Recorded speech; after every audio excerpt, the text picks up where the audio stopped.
ఈ యొక్క సాయంకాల సమయంలో మనం అందరం కూడా మన పనులన్నీ ముగించుకుని మన గృహాలకి రావడం జరిగింది. అయితే ఈ దినమంతా కూడా మన యొక్క ఆలోచనలు, మన తలంపులు ఎక్కడో మనల్ని బలహీనపరిచి ఉంటాయి. అయితే ప్రియ దేవుని సంగమా, ఈ యొక్క సాయంకాల సమయంలో ఎవరైతే నిజంగా దేవునిలో బలపడాలి, దేవునిలో ఎవరైతే ఆశ కలిగి ఉన్నారో వారితో నేను చెప్పే మాట ఏంటంటే, ప్రతి దినము మనల్ని మనం పరిశీలన చేసుకోవాలి. ఈరోజు చాలామంది క్రైస్తవులు లేనిది ఏంటంటే పరిశీలన.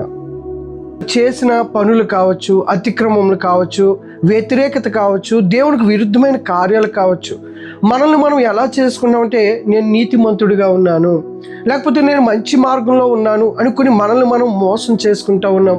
అయితే దేవుని యొక్క వాక్యం సెలవిస్తుంది కదా, అతిక్రమములు దాచిపెట్టువాడు వర్ధిల్లడు కానీ దానిని ఒప్పుకుని విడిచిపెట్టువాడు కనికరాన్ని పొందుకున్నాం. ఎవరైతే నిజంగా ఒప్పుకుని పశ్చాత్తాపడతారో దేవుడి దగ్గర, వారి జీవితంలో దేవుడు నూతన కార్యాలు చేయబోతున్నాడు.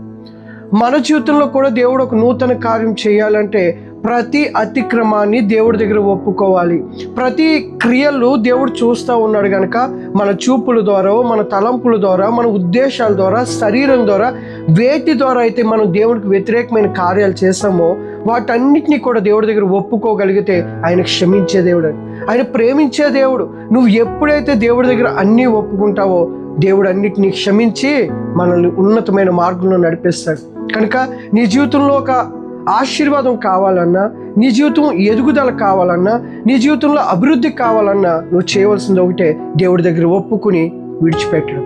కనుక ఈ రాత్రికాల సమయంలో మీరు నిజంగా పశ్చాత్తాపంతో దేవుడి దగ్గరికి వెళ్ళగలిగితే ఆయన క్షమించడానికి సిద్ధంగా ఉన్నాడు. కనుక అటువంటి మనసు పరిశుద్ధాత్మ దేవుడు మనందరికీ అనుగ్రహించును గాక.